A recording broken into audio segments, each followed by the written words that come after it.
Selamat pagi. Pada kesempatan kali ini kita akan membahas mengenai hukum kolom, di mana hukum kolom ini merupakan hukum yang tertua yang membahas mengenai medan listrik. Selamat menyaksikan. Hukum kolom, dia itu bersumber dari hukum Newton yang persamaannya adalah sebagai berikut, di mana kalau kita lihat, F itu adalah gaya tarik-menarik antara kedua benda yang memiliki muatan. Sedangkan M1 dan M2 adalah massa dari benda 1 dan benda 2. R adalah jarak antar kedua benda. G adalah konstanta gravitasi. Dan vektor A adalah vektor satuan yang arahnya tangensial terhadap garis dari M1 ke M2. Sedangkan untuk hukum kolom itu sendiri persamaannya adalah sebagai berikut, di mana harus kita ingat F itu adalah gaya tarik-menarik antara kedua muatan karena adanya medan listrik. Q1 dan Q2 adalah muatan pertama dan muatan kedua. R adalah jarak antara kedua muatan. K adalah konstanta proporsionalitas. A adalah vektor satuan yang tangensial terhadap garis yang menghubungkan muatan 1 dan muatan 2. Untuk konstanta proporsionalitas sendiri, besarnya adalah 1 dibagi 4V epsilon 0.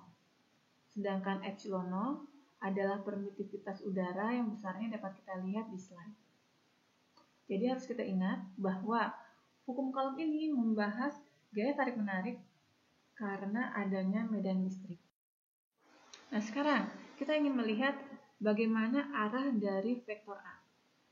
Di sini kita lihat kita memiliki muatan Q1 dan Q2 yang jarak antara keduanya adalah R, dan di sini kita definisikan vektor Fi yaitu gaya yang diterima oleh muatan I. Sehingga vektor F1 adalah gaya yang diterima oleh muatan Q1 dan vektor F2 adalah gaya yang diterima oleh muatan Q2. Besarnya vektor F1 dan vektor F2 dapat kita lihat di slide. Nah, sekarang magnitudenya kalau kita lihat sama, cuma perbedaannya adalah di vektor satuan A21 dan A12. Nah, sekarang kalau kita lihat, vektor satuan A21 adalah vektor satuan pada muatan ke-1 yang arahnya dari muatan Q2 ke muatan Q1. Sedangkan vektor satuan A12 adalah vektor satuan pada muatan Q2 yang arahnya dari Q1 ke Q2, sehingga bisa kita simpulkan vektor satuan Aij adalah vektor satuan yang diterima oleh Qj dan arah dari Q1 dari Qi ke Q. Nah, sekarang kita lihat. Kita akan mempelajari mengenai intensitas medan listrik. Ini adalah parameter baru di mana kita sudah mempunyai persamaan seperti ini. Ini adalah gaya tarik-menarik yang diterima oleh muatan Q2. Jika sekarang muatan Q2 kita ganti dengan muatan Q, maka gaya yang diterima oleh muatan Q2 atau muatan Q besarnya menjadi seperti ini. Nah, sekarang kita akan mendefinisikan intensitas medan listrik yang diterima oleh muatan Q2 adalah gaya yang diterima oleh muatan Q2 dibagi dengan muatan itu sendiri, yaitu dibagi dengan Q, sehingga intensitas medan listrik yang diterima oleh muatan Q atau Q2 besarnya adalah seperti itu. Di mana ini adalah definisi dari medan listrik, yaitu gaya yang diterima oleh muatan tersebut dibagi oleh muatan itu sendiri.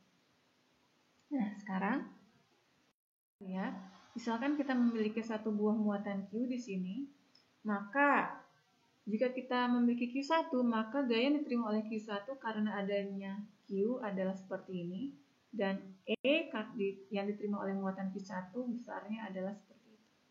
Jika kita memiliki muatan Q2, maka gaya yang diterima oleh Q2 dan E oleh Q2 adalah sebagai berikut.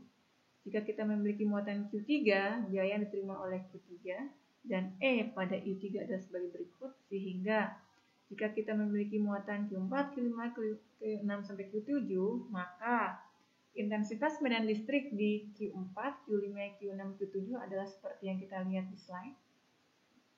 Dengan kata lain, Berarti di sekeliling muatan Q bakal terdapat intensitas medan listrik yang besarnya adalah K dikalikan Q dibagi R kuadrat dengan arah vektor satuan AR, di mana vektor satuan AR adalah vektor satuan yang radial yang mengarah keluar dari muatan Q sebagai penyebab intensitas medan listrik tersebut. Sekarang kita lihat, jika kita memiliki titik P yang di sekelilingnya terdapat muatan Q1, Q2 sampai Qn, maka intensitas medan listrik yang diterima di titik P adalah penjumlahan dari intensitas medan listrik karena Q1, Q2, dan selanjutnya, sehingga E total di titik P adalah penjumlahan dari E karena Q1, E karena Q2, karena Q3 dan Q4, sehingga E total samanya dapat kita lihat di sini. Oke, untuk video selanjutnya kita akan membahas mengenai cara menghitung E total yang disebabkan oleh muatan yang terdistribusi secara merata. Terima kasih atas